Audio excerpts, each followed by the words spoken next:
Live from New York, it's the show that's wishing you a happy Labor Day. It's First Things First today. Coach Prime. All right, so the question to you, Brew, is do you believe in Coach Prime in the Buffalo? Do I believe? Here's what I believe. And I say this in full sincerity. We were talking before the show just a minute ago, but Deion Sanders is special. Special. And I don't mean just because he's a world-class athlete or was a world-class athlete in two sports. Like, he hit 533 in the World Series. So this guy was world-class in both sports, baseball and football. But I don't mean that. I mean every once in a while, especially we're talking sports, there is someone who is special beyond just their ability. Muhammad Ali, I'd say LeBron James right now, like what he does off the court. I really believe LeBron James could one day be president of the United States if he wanted to. I don't know that he wants to, but if he did, I really think he could win it. And Deion Sanders is in that group where his strength of personality, his confidence, his joy is just infectious, and his knowledge of the game and coaching ability. Now, we've always talked about how very few like all-time great players translate to being great coaches or talent evaluators. Yep. He's an exception because he's clearly a great coach. Jackson State, where he coached at HBCU, he went 27-6, and they had not had a winning season in 6 years before he got there. He just automatically turned them around. So I believe in Coach Prime. I believe in his son, Shedeur Sanders, the quarterback. I believe in Travis Hunter, the receiver quarterback or cornerback. Yeah. And I believe in the Edwards kid. I think it was Dylan Edwards, who was phenomenal. And here's the last thing I'll say, Nick. I believe he's already turned the program around. Now, I'm not predicting Pac-12 championship, playoff appearance, anything like that. But he has already turned them into a legitimate top college program. Like, they were 1-11 last year. They were 1-11, and the team they played was in the national championship game. So they weren't 1-11.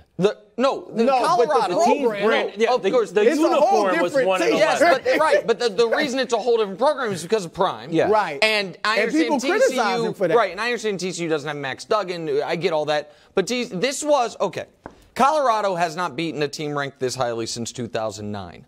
No coach in FCS history, since the FCS-FBS split 45 years ago, has won their debut as a 20-point dog until Coach Prime did it, other than interim head coach. So that's the context for what we just saw. But once again, and I was smiling when Brew was talking, because he and our wavelengths, without saying a word to each other before the show until 5 minutes ago, we're exactly aligned. LeBron for president? Which is... probably, that too. This is a good line, Wildes. Sports Illustrated will probably write a story about Bruce saying LeBron could be president. Deion Sanders is writing a sports story that's never been written. And if we are talking about... sometimes when we talk about Kareem and we say, did he have the greatest basketball life? High school, college, pro. Not the GOAT debate, just the greatest basketball life. The answer is yes. It's kind of undeniable. Deion Sanders is making an argument for the greatest American sports story ever. Deion, let me make the case for a moment. Okay. Deion Sanders, one of the greatest college players in the history of the sport, is a part of the greatest top 5 of a draft in NFL history. His top 5 had Troy Aikman, Barry Sanders, Derek Thomas, and himself as 4 of the picks. He then went on to become arguably the single greatest defensive player in NFL history, inarguably the greatest at his position, while having a side gig that lasted 10 years of being a damn good Major League Baseball player. Hit 260 doing that. He now has a chance to join a list of like Bill Russell, Larry Bird, Mike Ditka, of all-time legendary players who were good to great coaches. Russell was a player coach, obviously. Right. And Bird it didn't do great just as a coach. Right. Bird, it was short. but 3 years, took the Pacers to the finals, and obviously Ditka, one of the greatest tight ends, he's the best example, one of the greatest tight ends ever, and then a great coach. Deion, Bruce said 27-6, but it was even better than that at Jackson State. Because 3 of those losses and all of his conference losses came in his first year, which was the COVID year. His 2 full years there, they were 23-1, I believe, or 23-3. They had a 17-game win streak. Yeah, 23-3, undefeated in the conference. And it is to see, and by the way, I didn't even include the fact, while he was the greatest corner ever, he also moonlighted, not just as a baseball player, but as maybe the best kick returner ever, and an occasional wide receiver. Yeah, right. And so there's just no sports story. If he becomes a great coach, which he is clearly becoming. For sure. And Wildes, you said it to me, like, what do you need to be a great college football coach? Well, he's obviously a great recruiter. Yeah. He got 86 new players. Tremendous recruiter. So here's the question for you, Brew. And motivator. I mean, the speech got me He's fired up. got every level. The motivational skills, the recruiting skills, and understanding the coaching the game. ability. Yeah. And everybody, look, and I won't name names, but I've talked to like influential players in the league or their representatives, like in the NBA or something, who are still playing. And I said, well, why doesn't he talk, or why don't you talk to so-and-so, a player, or talk to these guys and teach them this? And they said they don't want to hear from us. They're not listening. People are listening. Young kids are listening to Deion Sanders like he still resonates. Not every Hall of Fame player can talk to today's younger generation and have them really hear you. He's been able to stay attached to the culture in a way that is almost impossible for people his age. So do you think Deion is, one of the questions I have here is, who does this open the door for? Where Hall of Fame players who might want to get into coaching. We've seen it in basketball have a moderate success. Like Patrick Ewing just got fired from Georgetown. Penny Hardaway, we were like, oh, Penny, here we go. And that didn't really take off the way we thought. Versus this, Penny was doing similar because he was coaching younger kids, like Deion started coaching. But I feel like there's been more excitement in the last 12 hours. I don't think we can look at this and say who's next. That's what I was going to say. That he's one of one. When Jeff Saturday became the coach. No, hold on. Okay. And won the first game, right? Didn't they won the first game? Yes. And we on the radio show, The Odd Couple, we were interviewing former players, and some of them were like, see, we told you these guys don't need to be assistant coaches. We know the game better than most of the coaches. All that stuff, and we saw what happened from that point on with Jeff Saturday. Obviously, he knows the game, but it's more than just knowing the game. So, like Nick said, there'll be someone eventually, but I don't think we can predict that there's going to be another one anytime soon. Before we move on to the players, can we discuss for a moment what we talked about right when I saw you? About how long he stays at Colorado? Well, it's less about how long, yes, but also really, if Deion, this is what I truly believe one game into his tenure. If Deion wanted to, like we all watched LSU get their teeth kicked in this weekend, right? And great tear. Well, think about it. If Brian Kelly is an unimpeachably excellent college football coach. There's nobody could argue against it. He has a great record. How do you think Nick Saban and Kirby Smart, if they got to decide, like, hey, next year, Kelly stays or Deion takes over at LSU, what do you think they're rooting for? Because I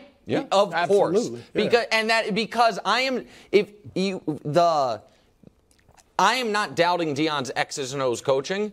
I do think for every college football coach, that is the third most important thing. They all know. I think the most important thing is, can you get the players? And the second most important thing is what he might be one of one in the world at, which is firing up 18 to 21-year-olds moments before and getting them going. And I'm like everybody watching these videos like, man, let's go. Like, and so I just feel like 22 years old. If he were at a program that already has institutional advantages, right? I feel like he may be able to challenge do it himself. Nick Saban for recruiting. Pretty challenge. He's already done it. I think like going forward. Absolutely. Not to be like Mr. Coldwater. Yeah. They did allow 541 yards. Well, yeah. At 0 tackles for a loss. But They got Nebraska and Matt Rule up next. So this isn't Matt Rule's supposed to be on the come up. He just lost to Minnesota. They were projected to finish 11th in the Pac-12. And they were supposed to get beat by 20. That's what you're right. If they were favorites in this game, you'd be looking at it totally differently. Their projected win total, if you wanted to bet on the Buffaloes this year, on their team, on their over-under, you know how many games you had to win? They had to win for you to win your bet all year? 4. Their projected win total was 3.5 as of 36 hours ago. Here's the other thing, Wildes, because part of you is feeling like, man, like even Deion's the clip we showed. It's just game 1. Yeah, you need to be careful because other and people keep receipts too. But what I like when I saw in Deion is he was kind of like with the players, like, we really haven't done anything yet. Like he was keeping it in perspective. They have a tough schedule. They've got 5 more games against ranked teams. But he's keeping it in perspective. Yeah. So they should not get the big. Oregon put up 81 points against Portland State. And then Caleb, and then Utah to close the year. Okay, Shedeur Sanders and Travis Hunter put on a show. First, Shedeur, 38 for 47, 510 yards, and 4 touchdowns. Meanwhile, Travis Hunter caught 11 passes for 119 yards, and he also grabbed an interception. Teammates saw their Heisman odds skyrocket, but currently tied for 13th. Caleb still 13th. A lot of college football, a lot of players. And they went from being basically off the map entirely for the Heisman because the team was supposed to win 4 games. Oh, I got issues. But I mean, Travis Hunter, Brew, I'll let you take it. I mean, those of us that care about the glorious long history of being the rival's #1 ranked player in the country, like the Prince and like some others, none of us are surprised. Because I'm sure there's a lot that have not even panned out. Listen, let's let Travis Hunter have his moment. I mean, the guy played 111 snaps. I think saved the game. I think the goal line pick, you know what I mean? At that moment, it felt like, okay, good try, good effort, Colorado. And listen, and obviously Deion's kid throwing for a school record. I mean, Joel Klatt played quarterback at that school. They've had some really good players. I'm not joking. I'm not joking at all. What's his name from the Steelers? Yeah, no, of course. Cordell? Yeah, Cordell Stewart. Yeah. And Joel Klatt. And Shedeur and threw more yards than any of them. It's unbelievable. Go ahead on the Heisman. I'm going to do you one better. Right now, it's 1 game, I get it, or 2 for USC and a few others. Those 2 should be the front runners. Oh, stop. Okay, just go to the Caleb discussion now. Hold on. Don't you I'm dare. I'm going to get to let's get to Caleb, because I got some stuff for Caleb. And Caleb's been great. Before we go to Caleb, can we just sit on Travis Hunter? You want to give the numbers? Well, yeah, here's the Travis Hunter numbers. To me, it seems like a parallel argument to Ohtani as MVP. It's like, guys, thank you. However good you are on offense, I also played defense. I played 145 snaps. And I know I was talking to Josh grinding the tape. Yeah. He's like, some people have the snaps less because you don't count it if there's a penalty. This kind of the snap doesn't count. But those are like playable plays. He played 145 snaps. It's pretty good. Made arguably, as Nick said, the game-winning interception, saving interception. Had some huge catches offensive. I feel like I love seeing history and just great historic performances. And I know it's eating him up, because it's eating me up a little that he dropped that diving catch in the end zone. And that's the thing for Shakur, the quarterback. Shedeur. He could have had 600 yards passing, because Jimmy Horn Jr. and Travis dropped bombs that were about 45, 50 yards each. Okay, and that's why Nick, and just after this 1 game, because that's all they've played, and Caleb's played too. Both of these guys should be ahead of Caleb on the Heisman list. Here's why. All right, Caleb, can I go there? No, let's do the Caleb read first. Let him go. Because I don't even want to criticize Caleb because he's been just great. Let Wildes go. Go ahead. Caleb Williams. Then we do a little video. Caleb Williams continues to roll. 9 touchdowns in 2 games. USC torched Nevada 66-14. Yeah. Still undefeated. Brew, what was your biggest takeaway? Who'd they torch? Nevada? Yes. What was Nevada? 2-10 last year in the Mountain West. Okay. Did San Jose State? Okay, they were 7-5 in the Mountain West. Okay. And Shedeur Sanders threw for 5. He threw for almost as many yards, and I get it. It's a blowout, so Caleb's not. They're put off the gas. Finished. But he's got less than 600 yards total. Okay. Shedeur threw for 510 yards. Hold on. Against the 17th ranked team in the land. That's great. I'm fine. Okay. If you want to, and here's the other thing, Nick. Hold on. In the history of the Heisman Trophy, I know. How many guys have won it twice? I know. It hasn't been since Archie Griffin. That's fine. And that was 48 years ago. You can have so this argument. All of that's working against Caleb. That's fine. I don't care about this year's Heisman Trophy. I will. You know what? You want that argument? There it is. I'll give it to you. I don't care about it. Shedeur and Travis Hunter 1-2 right now. I don't care about any of that. That's not the point. The point is what we have seen now for the second consecutive week. And now at this point, I think Caleb, friend of the show, a guy that, I feel like I know a little bit now. Of course. We had him on the show. I was able, he and I. He's trying to claim. Well, it says Caleb Cooks is funny. No. You could claim Travis Lawrence when he was in high school. Trevor Lawrence. You're having a hard time with first names this morning. When he was a Gatorade player of the year. Went to a Labor Day barbecue this morning and had a couple of those hard lemonades you love so much. Caleb Williams is playing perfect football. So statistically, he's played perfectly. Yes, and we can show you the numbers. He's literally played perfectly. We did the NFL passer rating because nobody understands how the college passer rating works. His college passer rating is like 260. Right. And so that more normalizes it. But here's what I actually care about. My friend Caleb Williams, I think, has, understood that he is. I've had drinks with him at a Drake concert. How about? Well, he wasn't drinking; he's underage. That's all. That was a giant party during the Super Bowl.